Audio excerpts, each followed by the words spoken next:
what is one thing that you think most people would not realize that once you attain the success, the views, most people think that their ideal future is kind of after the achievement of a lot of these, these external happenings and trappings.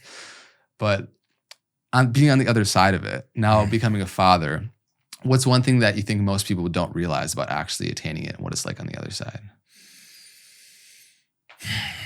Well, I mean, I feel like that's been my journey, and I think the journey of so many others, where success and even legacy has been defined by what we achieve externally.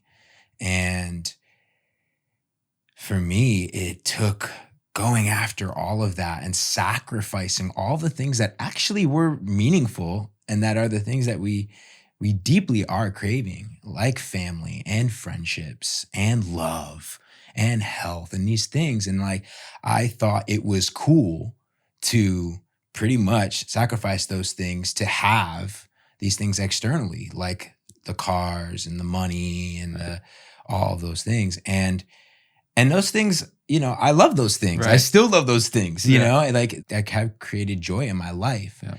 It's just not the driving factor anymore. And it took me kind of going on this journey of losing all of the things that were so meaningful to me.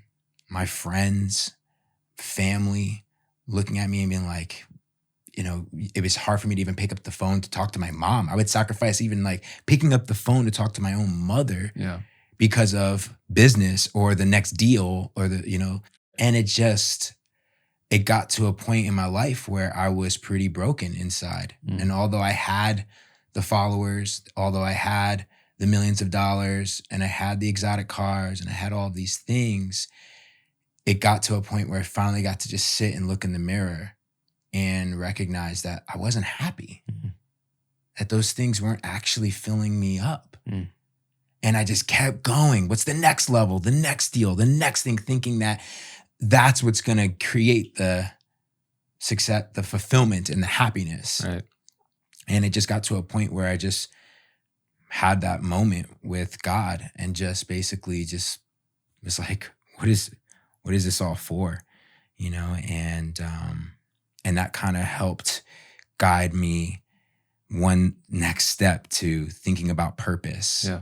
I think a lot of people are out here, especially this younger generation, where it's, we live in a new culture now where like when I grew up, I was out BMX biking and super outdoors. And I was like, I remember when the internet was born, like having dial-up and I remember having a computer that didn't even have internet yet, like putting stickers all over my computer and like waiting for like, how am I going to learn to use this thing one day with this big, thick, compact thing that my dad had, and kind of growing up into the evolution of the internet and technology. And I see the generation now that it's growing up with that. I mean, having a daughter now, thinking about how I'm going to integrate that into her world and making sure that, I can be a role model for how to really live an authentic life and not to live a life that's based on what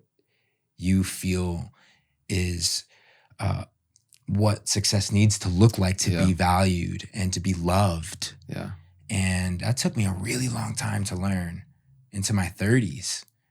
And so, I think it's really important that us as leaders now, we're thinking of not only ourselves, but the future generations.